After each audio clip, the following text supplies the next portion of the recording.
যাদের হৃদয়ে আছে আল্লাহর ভয়, তারা কবু নবী ভুলে যায় না। আল্লাহর প্রেম ছাড়া এই দুনিয়া কারো কাছে কোনো কিছু চাই না। যাদের হৃদয়ে আছে আল্লাহর ভয়, তারা কবু নবী ভুলে যায় না। আল্লাহ প্রেম ছাড়া এই দুনিয়া কারো কাছে কোনো কিছু চাই না।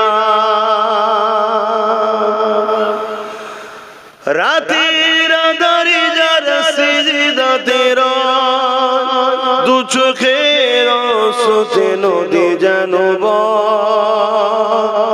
রাতের আঁধারে যারা সিজদাতে রয়, দু চোখের আঁসুতে নদী যেন বয়। চলো না গাছানি যত আসো, চলো না গাছানি যত আসো, পিছনে ফিরো তাকায় না। যাদের হৃদয়ে আছে আল্লাহর ভয়, তারা কবু নবী ভুলে যায় না। আল্লাহ প্রেম ছাড়া এই দুনিয়া কারো কাছে কোনো কিছু চাই না। দিন কায়েমের পথে যারা অবিচল, তারা হলো আল্লাহর প্রিয়জন। দিন কায়েমের পথে যারা অবিচল, তারা হলো আল্লাহর প্রিয়জন। বাতিলের কাছে যারা হার মানে না, বাতিলের কাছে যারা হার মানে না, সংগ্রাম করে যায় অমরণ। যাদের হৃদয়ে আছে আল্লাহর ভয়, তারা কবু নবী ভুলে যায় না। আল্লাহ প্রেম ছাড়া এই দুনিয়া কারো কাছে কোনো কিছু চাই না। রাতে আঁধারে যারা সিজদাতে রয়, দু চোখের আঁসুতে নদী যেন বয়। রাতের আঁধারে যারা সিজদাতে রয়, দু চোখের আঁসুতে নদী যেন বয়। চলো না গাছানি যত আসো, চলো না গাছানি যত আসো, পিছনে ফিরো তাকায় না। যাদের হৃদয়ে আছে আল্লাহর ভয়, তারা কবু নবী ভুলে যায় না। আল্লাহুম্মা সাল্লি আলা। প্রেম আগুনে জ্বলে মরি ও হে রাব্বানা, আমি যারি প্রেমের পাগল সে তো মদিনায়। আমি যারি প্রেমের পাগল সে তো মদিনায়। মন পাখিরে বলি তোরে উড়ে যাত সেই শহরে। মন পাখিরে বলি তোরে উড়ে যাত সেই শহরে। যেই শহরে গেলে পরে, যেই শহরে গেলে পরে মিটবে মনের বেদনা। আমি যারি প্রেমের পাগল সে তো মদিনায়। আল্লাহুম্মা সাল্লি আলা মায়েরা বোনেরা, আমি আবার বলছি, আমার দেশের বর্ডার সিকিউরিটি নিরাপদের জন্য বর্ডারে বিএসএফ আছে না নাই? কেন রাখা হয়েছে? যাতে বাইরের শক্তি আমার দেশের উপরে হামলা না করে, বা দেশের কোন মধ্যে কেউ গাদ্দার বা দেশের মাল ইদিক ওদিক সরকারি আইন ছাড়া অবৈধভাবে কেউ যেন লেনদেন না করতে পারে, দেশের ক্ষতি না হয়। বা সেনা আছে কি জন্যে? যাতে দেশের উপরে কেউ হামলা করলে প্রতিরোধ করবে, তাই তো নাকি? এজন্য তাদেরকে মাইনে দেওয়া হয়, তৈরি করা হয়েছে। তো উম্মতে মুহাম্মাদি, আল্লাহ তোমাকে আমাকে জমিনে পাঠিয়েছে এই কারণে, এই জমিনের উপরে কেউ অন্যায় করলে তাকে দমন করার জন্য। তুমি কেন বুঝছো না? তুমি মনে করেছো আমাকে নামাজ পড়তে শুধু আল্লাহ পাঠিয়েছে, তুমি মনে করেছো আমাকে শুধু রোজা রাখতে আল্লাহ পাঠিয়েছে। এটাই তো তোমার ভুল কনসেপ্ট হয়েছে। নামাজ রোজা যেমন তোমাকে আল্লাহ হুকুম দিয়েছে, ঠিক তেমনি খোদার্থ মানুষকে খানা দিবার হুকুম, আর খোদার্থ মানুষের উপরে কেউ জুলুম করলে তার বিরুদ্ধে লড়াই করার হুকুম আল্লাহ দিয়েছে। জোরে বলো সুবহানাল্লাহ। তাতে তুমি পলিসি তৈরি করতে পারো, বিভিন্ন রুট তৈরি করতে পারো, বিভিন্ন প্ল্যান পরিকল্পনা করতে পারো, কিন্তু মিশন তোমার একটাই হবে, আমি জুলুমকে খতম করব, ন্যায়কে প্রতিষ্ঠিত করব। এটা তোমার কাজ।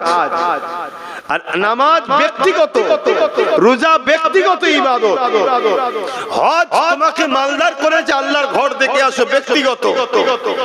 যাকাত আল্লাহ দিয়েছে তোমাকে, এটা শতকরা গরিবকে 2.5 টাকা দিতে হবে, এটা তোমার কাজ।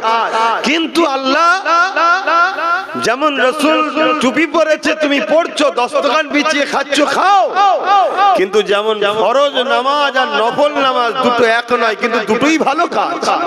ফরজের গুরুত্ব অনেক বড়, নফল অনেক ছোট। নফল যদি ছেড়ে যায় তবুও অনেক গুঞ্জাইশ, কনসেশন আছে, কিন্তু ফরজের জন্য কিন্তু অনেক কড়া আইন আছে, তাই তো নাকি?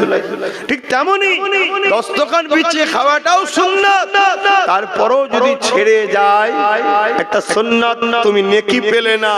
কিন্তু আমার রাসূলুল্লাহর অনেক বড় সুন্নাত হলো সন্ত্রাস জালিম শাসকদের বিরুদ্ধে যুদ্ধ করে ওই সমাজের মানুষকে জালিম নেতাদের হাত থেকে বাঁচানো, এটা নবীর সুন্নাত। জোরে বললেন না সুবহানাল্লাহ? এইটা কে করবে বলো? সেই জায়গায় উম্মতে মুহাম্মাদি টুপি পরে দাঁড়িয়ে রেখে জালিম শাসকের সঙ্গে সাথ দিয়ে বলছে আমি নবীর সুন্নত রেখেছি। সুন্নত রেখেছে না উম্মতকে বোকা বানাবার জন্য রেখেছে, ভাবা দরকার। যদি সুন্নতের প্রকৃত দরদি হতো, যেমন ফরজ ছেড়ে নফল টানাটানি করতো না, ফরজটাও আদায় করতো, নফলটাও করতো, ঠিক না বেটি? তাহলে রাসূলুল্লাহর বড় সুন্নত হলো জালিমের বিরুদ্ধে লড়াই করা। রোমের বিরুদ্ধে রাসূলুল্লাহ লড়াই করেছে, পারস্যের বিরুদ্ধে লড়াই করেছে। কেন? এরা সব ছিল অত্যাচারী, স্বৈরাচারী, মানব সুরাতে পশুর নাই জালিম শাসক ছিল। আল্লাহ নবী তাদের বিরুদ্ধে লড়াই করেছে। এ উম্মতে মুহাম্মাদি, নিজের জায়গা ভুলে গেলে। আজ আমরা লড়াইকে ভুলে গেলাম, আজ অন্যায়ের বিরুদ্ধে লড়াই করা ভুলে গেলাম, ন্যায়ের পক্ষপাতিত্ব ভুলে গেলাম। এই ভুলে যাওয়ার দরুন আমাদের আল্লাহ আমাদের কাছ থেকে সম্মান ইজ্জত মানুষের অন্তর থেকে তুলে দিচ্ছে। তাই আজকে আমরা মানুষের কাছে ঘৃণার পাত্র হয়ে গেছি। সবার মুখে একটাই কথা, মুসলমানকে শেষ করো। কেউ প্রকাশ্য, কেউ ভেতরে ভেতরে। তাই দোয়া করব, তার আগে ছোট্ট একটা কথা বলে যাচ্ছি, একটা উদাহরণ দিচ্ছি। সবাই আমাদের দুশমন, এটা মানেন তো নাকি? সবাই আমাদের মানেন তো? নমুনা বলে যাচ্ছি। একটা হলো প্রকাশ্য, দেখুন বিজেপি সরকার আমাদের ওয়াকফকে আইন করে লিখছে না লাইনে ওয়াকফকে, আর আমাদের রাজ্য সরকার দেখুন মুখে আমাদের দরদি, কিন্তু আমাদের ওয়াকফের আইনকে সাপোর্ট করলো না।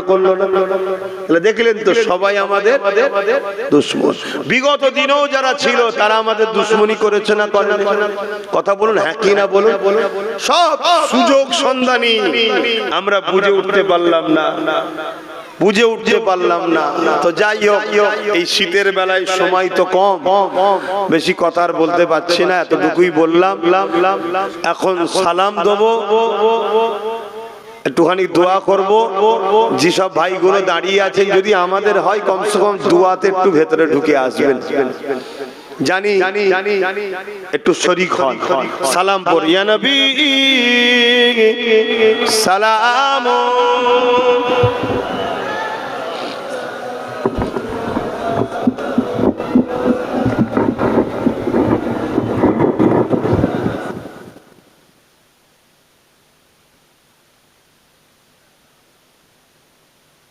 সরে সরে আসেন, ভাইগুলোকে একটু আসতে দেন। আর তো 10 মিনিট 15 মিনিট সময় আছে, একসাথে বসে কমসে কম দোয়ায় শরীক হন।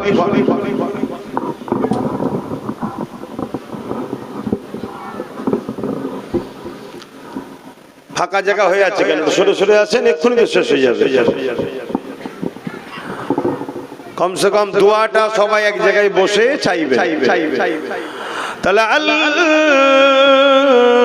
البدر علينا من ثنيات الوداع وجب الشكر علينا ما دعا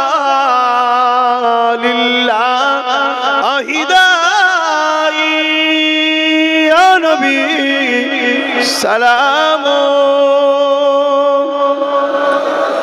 يا رسول يا حبيب سلام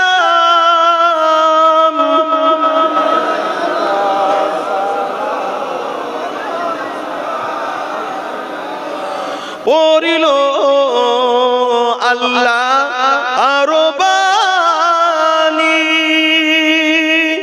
পোহালো দুঃখে রজনী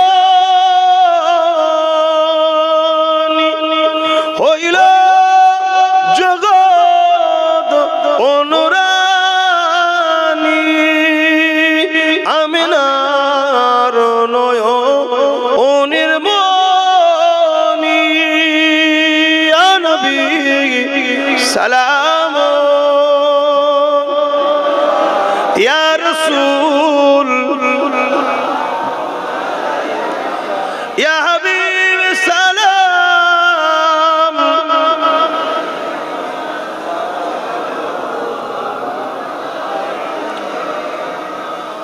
তোমরা ওই কজন উপরে রয়ে গেলে খেলে একই কথা, সবাই নেবে, তোমরা ওই কজন রয়ে গেলে। তাহলে চিন্তা করো, তোমরা যদি আমাদের কথা না শোনো, এটা আমাদের ক্ষতি না তোমাদের ক্ষতি? কোনটা মনে হচ্ছে? আমার ক্ষতি হবে মনে হচ্ছে, তোমাদের ক্ষতি হবে। আমার কি সমস্যা? প্রত্যেকটা ক্ষেত্রে মনে রেখে দিও, তোমাদেরকে বাঁচাবার চেষ্টা করছি।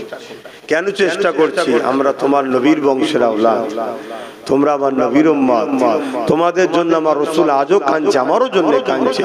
সেই নবীর উম্মতকে বাঁচাবার চেষ্টা করছি, যাতে হুজুর আমার উপরে খুশি হয়। বুঝার চেষ্টা করো, সরে যেও না। সকলে গায়ে গায়ে বসে খুনি দোয়া হবে। দরুদ শরীফ আল্লাহ।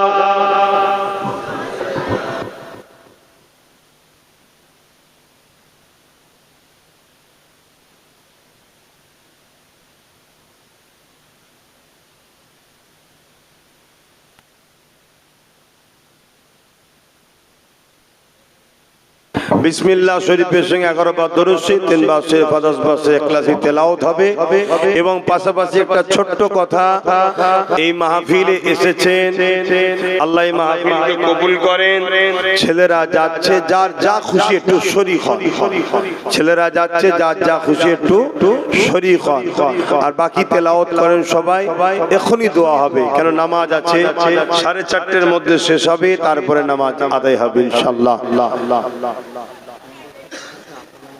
আপনাকে 200 টাকা দিয়ে দোয়া করার জন্য একজন সদস্য মারা গেছে, আর ছেলে 500 টাকা দিয়েছে। আচ্ছা, আল্লাহ কবুল করেন, আল্লাহ তাদের মনের আশাকে কবুল করে। বোন আল্লাহুম্মা আমিন। দেন দেন দেন, যার যা খুশি একটু শরীক হন, যার যা খুশি একটু শরীক হন। বিসমিল্লাহির রহমানির রহিম। এই যে আপনাদের ঘরে বললাম আপনারা সবাই চলে আসলেন, এইটা কতটা যে আপনারা নিজেদের উপকার করলেন এটা আপনারা নিজেরা বুঝতে পারছেন না। যখন মুসলমান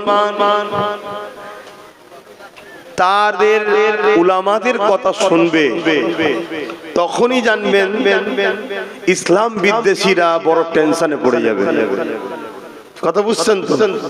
কিন্তু এটা আপনারা সবাই তো বোঝেন না যে দেখো ওদের উলামারা ডাকলো, সঙ্গে সঙ্গে চলে গেল। এই জিনিসটা জালিমদের ঘরে কিন্তু ঘাবড়ায়, ভয় খাওয়ায়। কিন্তু আমার ভাইয়েরা তো অনেকে বোঝে না, তারা মনে করে দৌড় বাবু ডাকছে, ডাকুকে যাকতো, যা বলছে বলুককে যাকতো। কথা বুঝে আসছে? দেখো ভাই, একই কথা বারবার বলছি, তোমরা বিরক্ত হচ্ছ কি জানি না, তবে কিন্তু আকাশে খুব কালো মেঘলা উঠেছে। বুঝার যদি হও বুঝে লাও। তাই এই কথাকে সামনে রেখে আমি ছোট্ট দুটো তিনটে কথা প্রশ্ন করবে, একটু উত্তর দেবে। কেউ মসজিদ ভাঙছে, মাদ্রাসা ভাঙছে, কবরস্থান ঈদগাহকে ভাঙছে, তার যদি তুমি সাথ দাও, তুমি কি মসজিদ মাদ্রাসা কবরস্থান ঈদগাহ দুশ্মন না বন্ধু? জোরে বলো। আর যে মসজিদ মাদ্রাসার দুশ্মন হয় তার মধ্যে ঈমান থাকে? দ্বিতীয় নম্বর কথা, তোমার বাপ দাদুর কবর কেউ বাঁচাতে চাইছে, কেউ বিক্রি করে দিতে চাইছে। যে বাঁচাতে চাইছে সে তোমার দুশ্মন, না যে বিক্রি করে দিতে চাইছে সে দুশ্মন? তাহলে তুমি তো এতটুকু বোঝো যে কে দুশ্মন কে আপন। তাহলে দুশ্মনের সাথ দিয়ে নিজের মুরব্বীদের কবরগুলোর ওপরে সিনেমা হল, মদের আড্ডা, বার, থিয়েটার হল তৈরি করো না। নিশ্চয়ই আপনারা জানেন এই কথাটা সর্ব জায়গায় আমি বলি, কেন এটা আমার ইমানি দায়িত্ব বলার। একবার না 1 কোটিবার যদি আল্লাহ বলার সুযোগ দেয় 1 কোটিবার বলবো। কেন্দ্র সরকার একটা আইন করেছে যে আইন দ্বারা মুসলমানদের ওয়াকফ সম্পদকে নিতে চাইছে। যেমন মুসলমানদের ওয়াকফ আছে, হিন্দু ভাইদেরও সম্পদ আছে, দেওবত্ত সম্পদ, আরো অনেক ধর্মের আছে, তাদের সবটা নিজ নিজ দায়িত্বে সব যেমন ছিল থাকবে, শুধু মুসলমানদের সম্পদটাকে কেড়ে নিচ্ছে। এই কেড়ে নিবার কারণ মুসলমানদের হয়ে বলার কেউ নেই।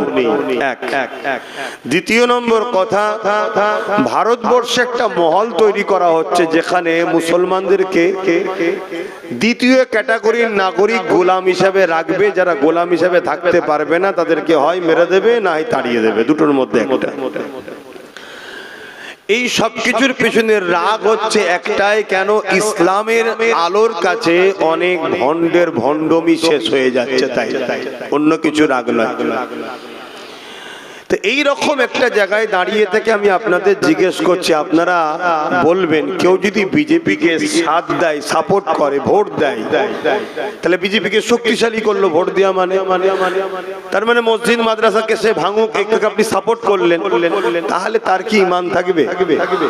ঠিক তেমনই সেই বিজেপির আইনকে যে রাজ্য সরকার মেনে নিয়েছে, তাহলে সেই রাজ্য সরকারকে কেউ যদি ভোট দেয় তার কি ঈমান থাকবে মনে হয়? তাহলে এই জায়গায় দাঁড়িয়ে থেকে আমি আপনাদের পীরের আওলাদ হিসাবে, নবীর ঘরের সন্তান হিসাবে, নবীর উম্মতকে সঠিক অন্যায় থেকে যেমন বাঁচাবার দায়িত্ব, ন্যায়ের পক্ষ রাস্তাটা দেখাবার দায়িত্ব আছে না নাই? তাই আমাকে কারা সন্তান ও ভাইয়ের মতো ভালোবাসেন একটু হাত তুলে দেখান। বিশ্বাস করেন? হাত লম্বা করে তুলবেন। বিশ্বাস করেন? আলহামদুলিল্লাহ। যারা হাত তুলেছেন তাদের উদ্দেশ্যে হাত নামান। তাদের উদ্দেশ্যে বলছি, আমাদের রাজনীতির পাওয়ার দরকার আছে, আছে না নাই? তাই আমার ছোট ভাই নওশাদ রাজনীতি করছে, আমি এইদিকে আছি, ও ওইদিকে আছে। আপনাদেরকে খুলে আম বলছি, আপনারা ওর সাথ দেবেন। আমার কথা রাখতে পারবেন? আল্লাহকে সাক্ষী রেখে বলুন, রাখতে পারবেন? কথা দিচ্ছেন তো? হাত লম্বা করুন যারা হাত তুলতে পারবেন, আমাকে যারা ভালোবাসেন হাত না বান। তো ভালোবাসার মানুষকে বলার অধিকার আছে না নাই? বাস, বাকি কে কি করবে যে যার কবরে জবাব দেবে। কথা বুঝে আসছে? এটা আপনাদেরকে বলে গেলাম। কেন? আমি আবার একবার বলে যাচ্ছি, কেন্দ্র সরকারকে ভোট দেওয়াটাও হারাম, রাজ্য সরকারকেও ভোট দেওয়াটা হারাম। কেন? এরা উভয়ে টাকার ইপিট উপিট, এরা ওয়াকাফকে শেষ করে দিচ্ছে, ওবিসি কে শেষ করে দিচ্ছে। ও প্রকাশ্য মুসলমানকে মিটাতে চাইছে, আর এ মুসলমানকে পিছন থেকে বেঁধে রেখে আস্তে আস্তে আস্তে আস্তে শেষ করে দিতে চাইছে। কেন? পশ্চিম বাংলায় মুসলমানদের সংখ্যাটা একটু বেশি, তো এই জন্য পশ্চিম বাংলায় ডাইরেক্ট যদি এসে আমাদেরকে অ্যাটাক করে অসুবিধা আছে। এজন্য প্রথমে হারাম টারাম খাইয়ে আমাদেরকে দুর্বল করেছে, সময় হয়তো এসেছে এবার ওকে নিয়ে চলে আসবে। কথা বুঝে আসছে? হারাম খাদ্য আমাদের ঈমানকে দুর্বল করে, আর এক কোটি লাশ যেমন কোনো কাজে লাগে না, বেঈমান মুসলমান কোনো কাজে আসে না। কথা মাথায় ঢুকলো? পশ্চিম বাংলার ভৌগোলিক পরিস্থিতি অন্য জায়গার ভৌগোলিক পরিস্থিতি আলাদা। এই পশ্চিম বাংলায় একটুখানি বুঝে বুঝে ওই মানে দেখাবো এক করবো এক, এরকম সেকুলার দিয়েই আমাদেরকে শেষ করবে। এই জায়গায় আমি আপনাদেরকে বলবো, কে ভালো কে খারাপ দেখার দরকার নেই। নবীর বংশের আওলাদ নওশাদ সিদ্দিকী রাজনীতি করছে, রাসূলও বলেছে কুরাইশ বংশের ঝান্ডার তলায় তোমরা থাকো, তোমরা ওর সাথ দিও। যারা আমাকে ভালোবাসেন বলার অধিকার আছে না নাই?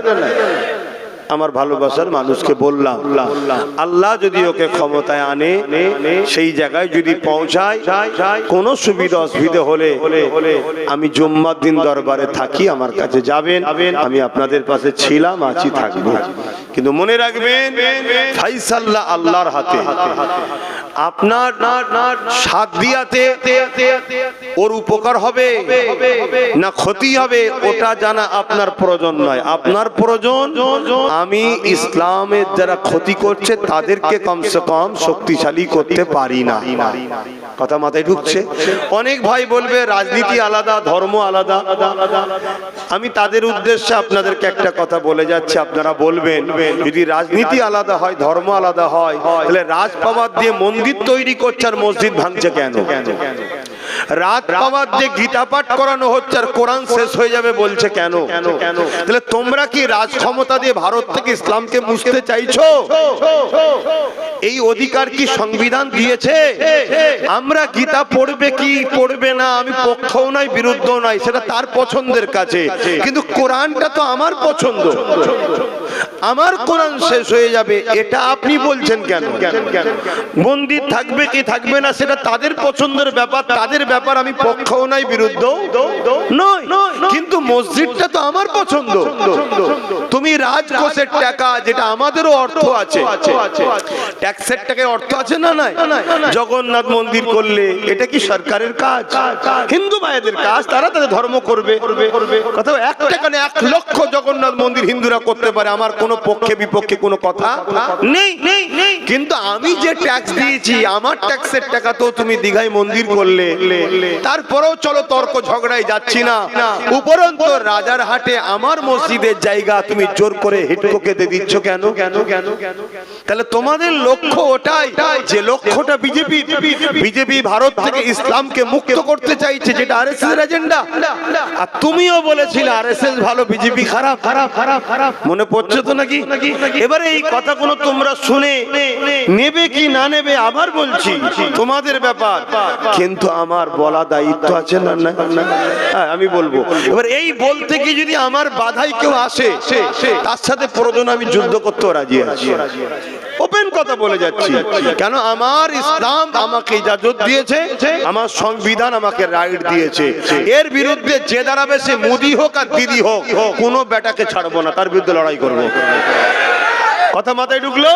তাহলে এই জায়গায় আমার সাথে এই বুঝানোর পরে 10 জন হলেও তো সাথ দিতে পারে।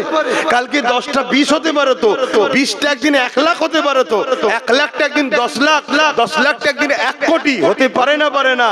একদিন বিপ্লব অবশ্যই ঘটতে পারে, কারণ ইতিহাস তো এইভাবেই ঘটে।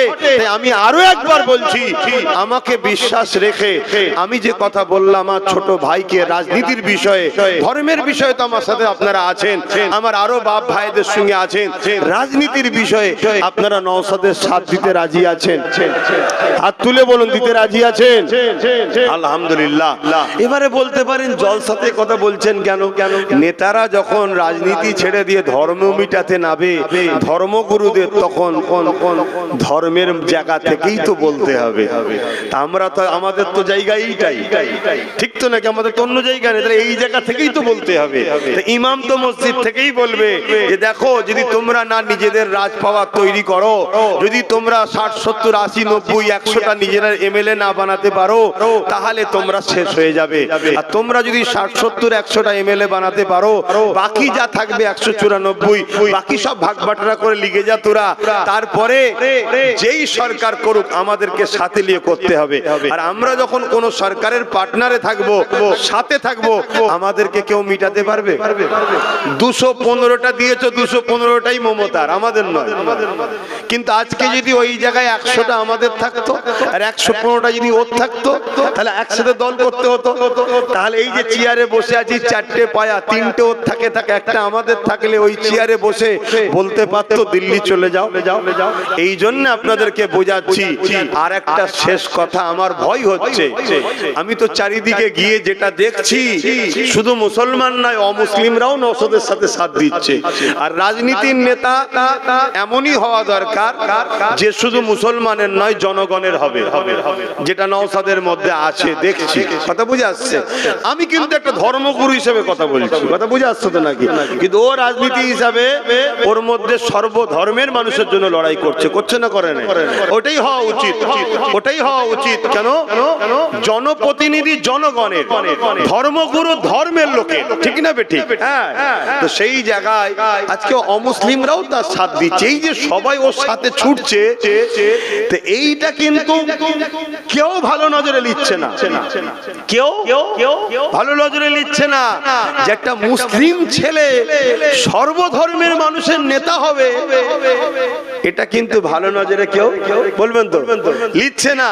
তাই আমার ভয় হয়, হয়তো দেখা যাবে আগামী দিন যাতে ওকে ডাউন করা যায়, এর জন্য অনেক ছোট ছোট মুসলমানদের মধ্যে থেকেই আবার দল করিয়ে দেবে। এলে তুই কিছু টাকা লিজা, একটা দল করলে, এলে তুই লিজা। শুনছেন তো নাকি? কেন? যাতে করে আমরা টুকরো টুকরো হয়ে যাই। টুকরো টুকরো হয়ে গেলে ক্ষতিটা আমাদেরই হবে। এরকম লুবি মুসলমান আছে না নাই? বলুন, আছে না নাই? একটু সাবধান হন। সময় এলে আপনাদেরকে বলবো। একটা কথা বলছি, আবেগে হুঁশ হারিয়ে ফেলো না, জোশ আনো, হুঁশ হারিয়ে নয়। আমরা বড় আবেগী, এই আবেগের জ্বালায় আজকে মুর্শিদাবাদের লোক যেখানে দেখছে সেখানে পিটছে। মুর্শিদাবাদের লোকে দেখার খোঁজ লাও একটু চারিদিকে, শুনছেন তো নাকি? অতএব একটু বুঝে বুঝে পা ফেলো।